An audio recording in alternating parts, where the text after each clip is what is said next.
എം.ടി. Vasudevan നായരെന്ന എഴുത്തുകാരന്റെയും സംവിധായകന്റെയും PJ. Antony എന്ന നടന്റെയും പിന്നെ മലയാളത്തിന്റെയും സ്വന്തം നിർമാല്യം പുറത്തിറങ്ങിയിട്ട് അരനൂറ്റാണ്ട് കഴിഞ്ഞിരിക്കുന്നു.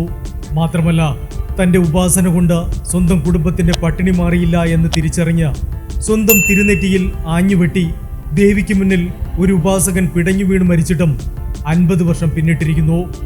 എം.ടി. വാസുദേവൻ നായർ തന്നെ എഴുതിയ പള്ളിവാളും കാൽച്ചിലമ്പും എന്ന കഥയുടെ ചലച്ചിത്ര ആവിഷ്കാരമാണ് നിർമാല്യം.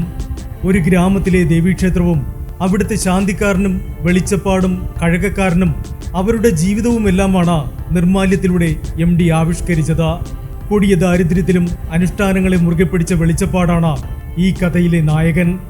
വെളിച്ചപ്പാടിന്റെ അശ്രദ്ധയിൽ അയാളുടെ കുടുംബം ശിഥിലമാവുന്നു. പട്ടിണി മാറ്റാൻ ഭാര്യയ്ക്ക് മറ്റൊരാൾക്ക് മുന്നിൽ വഴങ്ങിക്കൊടുക്കേണ്ടി വരുന്നു. താൻ ഉപാസിച്ച ദേവി തന്റെ രക്ഷയ്ക്കെത്തില്ലെന്ന് മനസ്സിലാക്കുന്ന വെളിച്ചപ്പാട് അവസാനം ദേവിയുടെ വിഗ്രഹത്തിന് മുമ്പിൽ ആത്മഹത്യ ചെയ്യുകയാണ്. ഒരുപക്ഷെ മലയാളത്തിൽ അതുവരെ കാണാത്ത ധീരമായ പരീക്ഷണമായിരുന്നു നിർമാല്യം. അതിനു മുമ്പോ ശേഷമോ അതുപോലൊരു ക്ലൈമാക്സ് പിന്നീട് മലയാളത്തിലെന്നല്ല ഇന്ത്യൻ സിനിമയിൽ തന്നെ ഉണ്ടായിട്ടില്ല.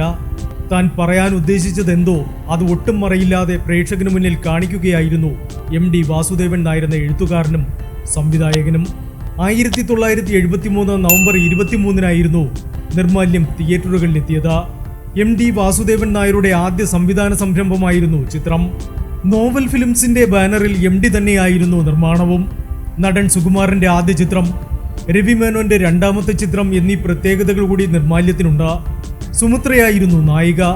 കൊട്ടാരക്കര ശ്രീധരൻ നായർ, കവിയൂർ പൊന്നമ്മ, ശങ്കരാടി, കുഞ്ഞാണ്ടി, സുരാസു, ശാന്താദേവി തുടങ്ങി പ്രതിഭകളുടെ സംഗമം തന്നെയായിരുന്നു നിർമാല്യത്തിൽ. പി.ജെ. ആന്റണി ചെയ്ത വെളിച്ചപ്പാടിന്റെ വേഷത്തിലേക്ക് ശങ്കരാടിയായിരുന്നു ആദ്യം പരിഗണിച്ചിരുന്നത്. തന്റെ ശരീരം വെളിച്ചപ്പാടിന്റെ വേഷത്തിന് ചേരില്ലെന്ന് കണ്ട് ആ വേഷം നിരസിച്ച അദ്ദേഹം തന്നെയാണ് പി.ജെ. ആന്റണിയുടെ പേര് നിർദ്ദേശിക്കുന്നതും. രാമചന്ദ്ര ബാബു ആയിരുന്നു ഛായാഗ്രാഹകൻ. സ്വാതി തിരുനാളിന്റെയും ഇടശ്ശേരിയുടെയും കവിതകൾക്ക് കെ രാഘവനായിരുന്നു ഈണമിട്ടത്. എം.ബി. ശ്രീനിവാസനായിരുന്നു പശ്ചാത്തല സംഗീതം. മലയാളത്തിൽ അന്നുവരെ കണ്ടിട്ടില്ലാത്ത നായകനായിരുന്നു പി.ജെ. ആന്റണിയുടെ വെളിച്ചപ്പാട്. ഉത്സവത്തിന് വാളും ചിലമ്പുമെടുത്ത് വീട്ടിൽ നിന്നും ഇറങ്ങവേ സ്വന്തം ഭാര്യയുടെ മുറിയിൽ നിന്നും അന്യപുരുഷൻ ഇറങ്ങി വരുന്നത് കണ്ട് അമ്പരക്കുന്നുണ്ട് വെളിച്ചപ്പാട്. എന്റെ 4 മക്കളെ പെറ്റ നീയോ നാരായണി എന്ന ചോദ്യത്തിന് തന്നെ ഇങ്ങനെയാക്കിയത് നിങ്ങൾ തന്നെയാണെന്ന ഭാര്യയുടെ മറുപടിയിൽ ആ അമ്പരപ്പ് തളർച്ചയിലേക്ക് വഴിമാറുന്നുണ്ട്. ഭഗവതിയെ രക്ഷിക്കാൻ നിങ്ങൾ നടന്നപ്പോൾ വീട്ടിൽ അടുപ്പ് എരിഞ്ഞിരുന്നില്ലെന്ന നാരായണിയുടെ വാക്കുകൾ നിസ്സഹായതയോടെ കേട്ടു നിൽക്കാനേ അയാൾക്കാകുമായിരുന്നുള്ളൂ. സ്വന്തം കുട്ടികൾ വിശന്നു കരയുമ്പോൾ ഭഗവതി അരിയും കാശും കൊണ്ടുവന്നു തന്നില്ല എന്ന നാരായണിയുടെ സങ്കടത്തോടെയും അതിലേറെ അറുത്തുമുറിച്ചുള്ള പറച്ചിലിൽ വെളിച്ചപ്പാടിന്റെ തൊണ്ടയിൽ നിന്നുള്ള ഏക മറുപടി അമ്മേ എന്ന വിളി മാത്രമായിരുന്നു. 1974 മികച്ച ഫീച്ചർ ഫിലിമിനും പി.ജെ. ആന്റണിക്ക് നടനുമുള്ള ദേശീയ പുരസ്കാരങ്ങൾ നിർമാല്യത്തിൽ തേടിയെത്തി.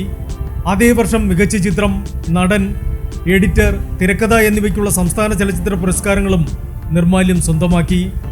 വിശപ്പാണ് ഏറ്റവും വലുതെന്ന് പറയുന്ന, അല്ലെങ്കിൽ വിശപ്പകറ്റുന്നതിനേക്കാൾ വലുത് ഈ ലോകത്ത് എന്തുണ്ടെന്ന് ചോദിച്ചുകൊണ്ടേയിരിക്കുന്ന ചിത്രമാണ് നിർമാല്യം. അതുകൊണ്ടാണ് പുറത്തിറങ്ങി അരനൂറ്റാണ്ടായിട്ടും ഈ ചിത്രം പ്രസക്തമാവുന്നത്. ദൈവം, ദാരിദ്ര്യം എന്നീ ആശയങ്ങളെ ഒരു നാണയത്തിന്റെ 2 വശങ്ങളെന്ന പോലെ ഇണക്കി ചേർത്തിട്ടുള്ള നിർമാല്യത്തോളം പോന്ന മറ്റൊരു ചിത്രവും ഇക്കാലത്തിനിടയിൽ മലയാള സിനിമയിൽ സംഭവിച്ചിട്ടില്ല എന്നതാണ് വാസ്തവം. പുറത്തിറങ്ങി 50 ആണ്ടുകളായെങ്കിലും നമ്മുടെ സമൂഹം ഇപ്പോഴും എവിടെ നിൽക്കുന്നുവെന്ന് പുനർവിചിന്തനം ചെയ്യാൻ പ്രേരിപ്പിച്ചുകൊണ്ടേയിരിക്കുകയാണ് നിർമാല്യം എന്ന ക്ലാസിക്.